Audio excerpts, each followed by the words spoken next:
এরে দুনিয়ার মানুষ, নামাজ না পড়ার আগে একটু চিন্তা করে দেখবা, যেই ব্যক্তি ফজরের নামাজ পড়ে নাই ওই সাপ ফজর থেকে নিয়ে জোহর পর্যন্ত কামড়াবে। যেই ব্যক্তি জোহরের নামাজ পড়ে নাই জোহর থেকে নিয়ে আসর পর্যন্ত কামড়াবে। যেই ব্যক্তি আসর পড়ে নাই ওই ব্যক্তিকে আসর থেকে নিয়ে মাগরিব পর্যন্ত কামড়াবে। যেই ব্যক্তি মাগরিবের নামাজ পড়ে নাই মাগরিব থেকে নিয়ে এশা পর্যন্ত কামড়াবে।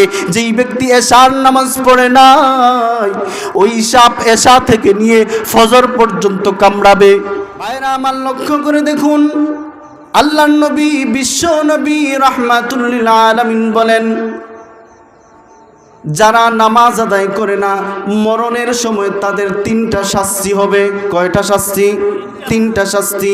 এক নাম্বার ইয়ামুতু জালিলা। এরে মানুষ ভালো করে শুনে নাও, নামাজ ছাড়ার আগে শুনে নাও। নামাজ যখন পড়তে মন চায় না একবার এই হাদিসটা মনে করবা। এক নাম্বার শাস্তি ইয়ামুতু জালিলা, মরণের সময় অপদস্থ হইয়া, মরণের সময় অপমানিত হইয়া মারা যাবা। দুই নাম্বার শাস্তি ইয়ামুতু জুআ, ক্ষুধার্ত অবস্থায় মারা যাবা। এরে দুনিয়ার মানুষ, তিন নাম্বার শাস্তি হলো ইয়ামুতু আতশানা, পিপাসিত অবস্থায় মারা যাবা। কেমন পিপাসা লাগবে জানোনি? আল্লাহর নবী বলেন, পৃথিবীতে যত সমুদ্র আছে সব সমুদ্রের পানি যদি ওই বেনামাজি ব্যক্তিকে পান করানো হয়, এরে ভাই তবুও ওই বেনামাজির পিপাসা মিটবে না, ওই বেনামাজির তৃষ্ণা মিটবে না, এত পরিমাণ পিপাসা লাগবে। আমি আপনাদের কাছে জানতে চাই, কেউ কি চাই আমরা অপমানিত হয়ে জলিল অপদস্থ হয়ে মারা যাই? কেউ কি চাই? কেউ কি চাই? তাহলে করণীয় কি? নামাজ পড়তে হবে না ছাড়তে হবে? নামাজ পড়বো না ছাড়বো? আরেকটু জোরে বলুন।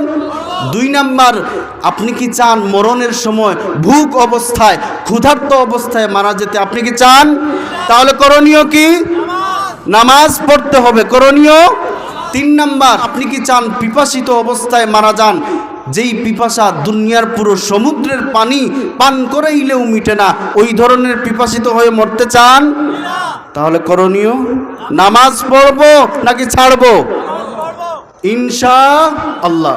ও দুনিয়ার মানুষ, শাস্তি এখানেই শেষ না, এইটা তো দুনিয়ার তিনটা শাস্তি।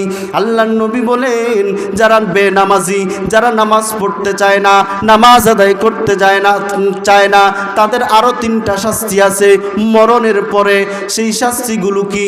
এক নাম্বার, কবর এমন ভাবে চাপ দিবে আপনার একটা হাড্ডি আরেকটা হাড্ডির ভিতরে ঢুকে যাবে, এইভাবে একটা হাড্ডি আরেকটা হাড্ডির ভিতরে ঢুকে যাবে। দুই নাম্বার, আপনার কবরের মধ্যে আগুন জ্বালায়া দেওয়া হবে। তিন নাম্বার, বিশাল বড় একটা অজগর সাপ ছেড়ে দেওয়া হবে। আল্লাহর নবী বলেন, ওই বিশাল বড় অজগর সাপের চোখ হবে আগুনের। আল্লাহর নবী বলেন, ওই সাপের নখ হবে লোহার। এরে দুনিয়ার মানুষ, নামাজ না পড়ার আগে একটু চিন্তা করে দেখবা, যেই ব্যক্তি ফজরের নামাজ পড়ে নাই ওই সাপ ফজর থেকে নিয়ে জোহর পর্যন্ত কামড়াবে। যেই ব্যক্তি জোহরের নামাজ পড়ে নাই জোহর থেকে নিয়ে আসর পর্যন্ত কামড়াবে। যেই ব্যক্তি আসর পড়ে নাই ওই ব্যক্তিকে আসর থেকে নিয়ে মাগরিব পর্যন্ত কামড়াবে। যেই ব্যক্তি মাগরিবের নামাজ পড়ে নাই মাগরিব থেকে নিয়ে এশা পর্যন্ত কামড়াবে। যেই ব্যক্তি এশার নামাজ পড়ে নাই ওই সাপ এশা থেকে নিয়ে ফজর পর্যন্ত কামড়াবে। এবার বলেন, নামাজ ছাড়বো? আপনি কি চান আপনার কবর এইভাবে চাপ দিক? তাহলে নামাজ পড়তে হবে কি হবে না? আপনি কি চান কবরে আগুন জ্বালায় দেওয়া হোক? নামাজ পড়বো তো ইনশাআল্লাহ। আল্লাহ রাব্বুল আলামিন যেন তৌফিক দান করেন।